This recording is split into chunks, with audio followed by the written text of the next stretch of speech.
देखिए आज की क्लास में हम बताने वाले हैं कि जैसे द्विघात बहुपद दे देगा और उसके बाद कहेगा शून्यकों के व्युत्क्रमों का योगफल या शून्यकों का योगफल या शून्यकों के या शून्यकों का गुणनफल कई तरीके से पूछा जा सकता है।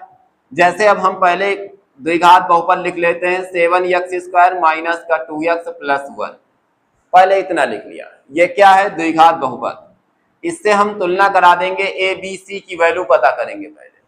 तो यहाँ पर ax² प्लस में bx प्लस में c से तुलना करने पर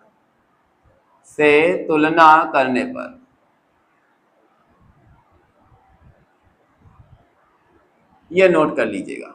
तो ये a बराबर कितना आएगा, a बराबर 7 आ जाएगा। b बराबर यहाँ माइनस लगा यहाँ प्लस तो माइनस ले लिया जाएगा, b बराबर -2। c बराबर कितना आएगा, प्लस में 1 आ जाएगा। a b c अगर ये तीनों मालूम चल जाते हैं तो हम शून्यकों के व्युत्क्रमों का योग ज्ञात कर सकते हैं। चलिए देखिए क्या होता है शून्यकों के व्युत्क्रमों का योग। शून्यकों के व्युत्क्रमों का योग, शून्यकों के व्युत्क्रमों का योग। ये व्युत्क्रम क्या होता है, व्युत्क्रम का मतलब है उल्टा। जैसे यहाँ पर 1/2 लिखा, इसका उल्टा कितना होगा 2। अगर 2 लिखा, इसका उल्टा कितना होगा 1/2 व्युत्क्रम।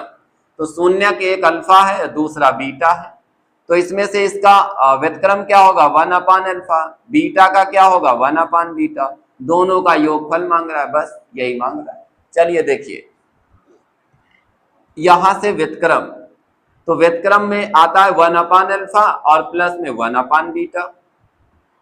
इससे इसको गुणा कर देंगे तो आ जाएगा बीटा प्लस अल्फा अपान में अल्फा इंटू बीटा। तो ये अल्फा प्लस बीटा जो लिखा हुआ है ये एक शून्यकों का योगफल है। ये फार्मूला क्या होता है -b/a अपान में नीचे अल्फा इंटू बीटा, ये क्या होता है ये c/a होता है। ये alpha plus beta -b/a, alpha into beta c/a। इसको हिंदी में कहते हैं अचर पद बटे x² का गुणांक। इसको क्या कहते हैं -x का गुणांक बटे x² का गुणांक। यहां पर ये a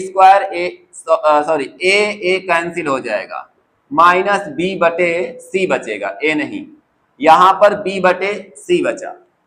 तो अब हम क्या करेंगे, b की वैल्यू यहां से कितनी दी गई है -2, उठा के लगा दो यहाँ माइनस, तो ये फार्मूले का दिया, ये -2 अपान में c की वैल्यू क्या दी गई है 1, तो यहां से क्या करेंगे माइनस में जो 2 दिया है बाहर माइनस, माइनस माइनस कितना हो जाएगा प्लस, प्लस में 2/1। ये क्या है शून्यकों के व्युत्क्रमों का योगफल है यही। और इसमें से कई तरीके से व्युत्क्रमों का योगफल, कभी कहेगा शून्यकों का योगफल ज्ञात कीजिएगा, तो शून्यकों का योगफल -b/a आ जाएगा। चलिए देखिए शून्यकों का योगफल अगर पता करना हो तो कैसे करेंगे।